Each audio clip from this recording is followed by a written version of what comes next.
Hello again and welcome to Uncle Geoff's Easy-Peasy English. One of my students the other day on a Zoom call said, Uncle Geoff, what's the difference between affect and effect? Well, most of the time, affect with an A is a verb and effect with an E is the noun.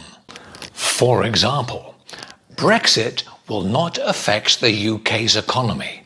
Affect, the verb with an A. Brexit will not affect the UK's economy. As a noun, Brexit will not have a bad effect on the UK's economy. Affect, E, a noun. Brexit will not have a bad effect on the UK's economy. In written English, it's easy to know which is which. Affect, the verb, is written with an A. Affect, the noun, is written with an E. But in spoken English, they both sound exactly the same. They both have the B sound, the schwa in English. In English sounds, English pronunciation, this is the unstressed vowel sound. For affect, the verb, and affect, the noun. So in spoken English, it's really difficult to know which one is being used. The only thing that will help you is context, the situation that you're using the sentence or the word in. What is the situation? It's then clear which is the verb, which is the noun. Have a look at these sentences on Uncle Geoff's board. Sentence number 1. Brexit will not affect the UK's economy. Brexit will not affect the UK's economy. This must be the verb. It starts with the letter A. How else do you know it's a verb? Because it follows the modal will, the future simple. Brexit will not affect. After will, it's always an infinitive. This must be the verb. Brexit will not affect the UK's economy. Look at sentence number 2. Brexit will not have a bad effect on the UK's economy. Brexit will not have a bad effect on the UK's economy.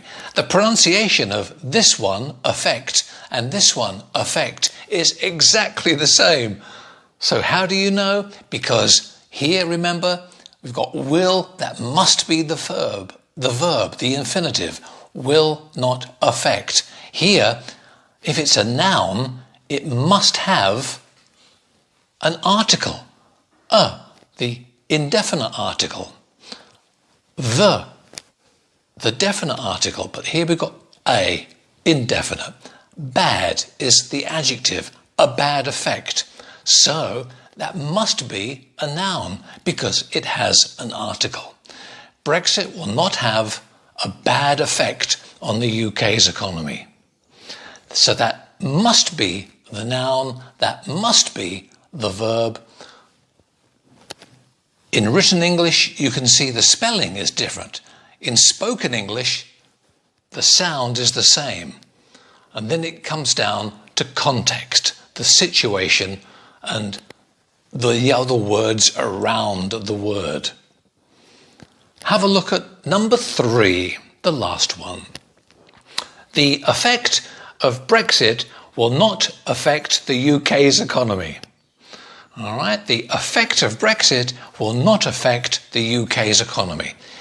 Again, you've got will, as in the first sentence. So after will, it must be a verb. So here's the verb, affect. Here's the definite article, the. So this must be a noun, the effect. The effect of Brexit will not affect the UK's economy. The pronunciation of these two are exactly the same. The only difference is the spelling and knowing the word, which is also very important in English. Knowing the word. Is it a noun? Is it a verb? Is it an adjective? Whatever. Knowing a word will help you improve your English so much. And have a look at these two sentences. Global warming affects the weather. And the second one, the effects of global warming can change the weather. Back to the first one. Global warming affects the weather. Typical sentence structure in English: subject, verb, object. Subject, global warming, verb, object. Global warming affects the weather. So the letter A, it must be the verb. Global warming affects the weather. Here, the effects of global warming, it's an article, a definite article. The effects of global warming can change the weather. You could change that word to affect. And the meaning is very similar. The effects of global warming can affect the weather. After can, which is a modal verb, it must be an infinitive verb after it. So this must be the verb. This must be the noun because of the, and here it must be the verb. So there we are. Affect the verb and affect the noun. Most of the time, it's easy peasy. Thank you for watching. We'll see you next time on Uncle Geoff's Easy Peasy English. Bye-bye for now.